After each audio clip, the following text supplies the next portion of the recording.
Right breaking news చూస్తున్నాం. Excise policy కేసుకు సంబంధించి ఢిల్లీ ముఖ్యమంత్రి అరవింద్ కేజ్రీవాల్ దాఖలు చేసిన బెయిల్ పిటిషన్ పై ఢిల్లీ హైకోర్టు విచారించింది. ఈ సందర్భంగా పిటిషన్ పై కౌంటర్ దాఖలు చేయాలని సెంట్రల్ బ్యూరో ఆఫ్ ఇన్వెస్టిగేషన్ సిబిఐకి నోటీసులు జారీ చేసింది. దీనిపై తదుపరి విచారణను ఈ నెల 17కు వాయిదా వేసింది. వాదనల సందర్భంగా ఈడీ మనీ లాండరింగ్ కేసులో బెయిల్ వచ్చిన తర్వాత సిబిఐ అతన్ని అరెస్ట్ చేసింది. ఆయన ఉగ్రవాది కాదని బెయిల్ మంజూరు చేయాలని కేజ్రీవాల్ తరఫున సీనియర్ న్యాయవాది అభిషేక్ సాంఘ్వి న్యాయస్థానాన్ని కోరారు. దీనిని సిబిఐ తరఫున న్యాయవాది వ్యతిరేకించారు.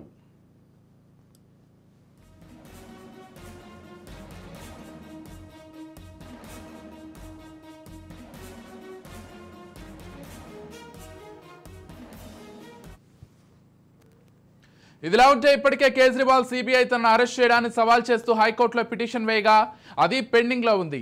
మనీ లాండరింగ్ కేసుకు సంబంధించి జ్యుడిషియల్ కస్టడీలో ఉన్న కేజ్రీవాల్ను తిహార్ జైలు నుంచి సిబిఐ జూన్ 26న అరెస్ట్ చేసింది. అంతకుముందు ఈడీ దాఖలు చేసిన కేసులో జూన్ 20న ట్రయల్ కోర్టు బెయిల్ మంజూరు చేసింది. అయితే దీన్ని సవాల్ చేస్తూ ఈడీ ఢిల్లీ హైకోర్టును ఆశ్రయించడంతో మధ్యంతర స్టే విధించింది. మరోవైపు ఈడీ దాఖలు చేసిన మనీ లాండరింగ్ కేసులో బుధవారం ట్రయల్ కోర్టు కేజ్రీవాల్ జ్యుడిషియల్ కస్టడీని నెల 12 వరకు పొడిగించింది.